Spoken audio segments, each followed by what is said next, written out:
Hello friends, good morning. आप सबका स्वागत है स्टार संस्कृत क्लासेज पर। आशा करते हैं आप सब स्वस्थ होंगे, खुश होंगे, मस्त होंगे। तो आज का टॉपिक जो है वह है संस्कृत में अनुवाद।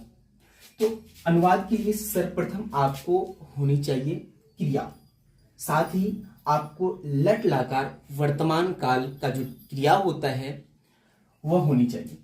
तो उसके लिए सर्वप्रथम आपको जब भी क्रिया पढ़ोगे या लट लकार वर्तमान काल पढ़ोगे तो उसमें आपको होना चाहिए वचन भी। तो जैसा कि हमने लिखा है यहाँ, पुरुष मतलब पर्सन कितने होते हैं, तो आपको पता होगा कि आपकी अंग्रेजी में पर्सन 3 होते हैं, फर्स्ट पर्सन, सेकेंड पर्सन और थर्ड पर्सन। वैसे ही उनका संस्कृत में भी पुरुष जो है वह 3 होते हैं, प्रथम पुरुष, मध्यम पुरुष और उत्तम पुरुष। और अब बात आता है वचन का। तो आपके अंग्रेजी में वचन 2 होते हैं, एक होते हैं सिंगुलर, दूसरा होता है प्लूरल। तो यहाँ संस्कृत में वचन आपको 3 होते हैं, एक वचन, द्विवचन और बहुवचन। तो एक वचन किसे कहते हैं? तो जिससे एक ही वस्तु का बोध हो उसे हम एक वचन कहते हैं। और 2 वचन किसे कहते हैं? जिससे 2 वस्तु का बोध हो उसे हम 2 वचन कहते हैं। अब बहुवचन की बात जब भी आता है तो 2 से अधिक वस्तु का जब भी बोध होगा तो उसे हम बहुवचन कहेंगे। तो वचन आप समझ गए होंगे। चलिए उसके बाद हम प्रारंभ करते हैं प्रथम पुरुष में क्रियाएं और आपका जो लट लकार है उनकी क्रियाएं। तो प्रथम पुरुष में सब्जेक्ट फॉर्म में अगर हम देखते हैं तो वह का संस्कृत होता है स, और इनके साथ जो लट लकार वर्तमान काल की क्रियाएं हैं वह है ती।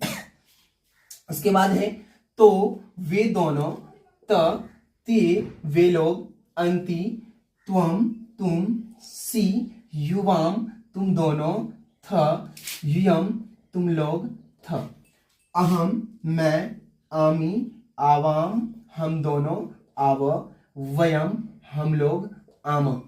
तो ये था आपका क्रिया और लट लकार वर्तमान काल की जो क्रियाएं हैं उनके साथ जो ये सब्जेक्ट फॉर्म जोड़ा गया था, ये था आपका वो। चलिए उसके बाद हम आपको जैसे को हम संस्कृत में यथा कहते हैं, यथा स्वरूप आपको एक एग्जाम्पल दे रहे हैं। जैसा कि मान लो कि वह पढ़ता है, तो वह पढ़ता है, मैंने एक आपको अनुवाद दिया, तो वह का संस्कृत आप ढूंढोगे तो प्रथम पुरुष एक वचन में आपको वह का संस्कृत मिल जाएगा स, वह का संस्कृत स। तो मैंने यहां लिख दिया स। पढ़ना, पढ़ना क्रिया है। और धातु किसको कहते हैं? यहाँ धातु की जब भी बात आता है तो क्रिया के मूल रूप को हम धातु कहते हैं। तो पढ़ना का होता है वैसे पठ।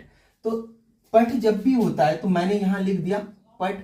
अब देखना आपको ये है कि लट लकार वर्तमान काल का प्रथम पुरुष एक वचन की जो क्रियाएं हैं वह है ती। तो आप इसमें जब ऐड करोगे ती तो बन जाएगा सपठती, मतलब वह पढ़ता है। उसके बाद मैंने लिखा राम पढ़ता है।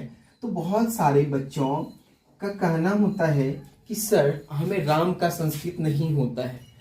तो मैं बताना चाहूंगा यहाँ बुआ कि राम बोलने से ही स्पष्ट हो रहा है कि ये राम शब्द ना आकारांत है, और आकारांत पुल्लिंग शब्द जितने भी होते हैं वह बालक पर चलता है। तो बालक का जब आप प्रथमा एक वचन देखोगे तो वह होता है बालक। तो राम का प्रथमा एक वचन हो जाएगा राम। पढ़ना का होता है पठ, और राम प्रथम पुरुष में एक वचन है। अब प्रथम पुरुष एक वचन की क्रियाएं जो है वह है ती, तो राम के साथ भी होगा ती। तो राम पठती, मतलब राम पढ़ता है। उसके बाद मैंने लिखा दूसरा, तुम पढ़ते हो। तो तुम आपको जैसा कि पता है, तुम ना यहाँ पर मध्यम पुरुष में एक वचन है, तो तुम का संस्कृत होता है त्वम। तो मैंने भी लिख दिया त्वम। पढ़ना का होता है पठ।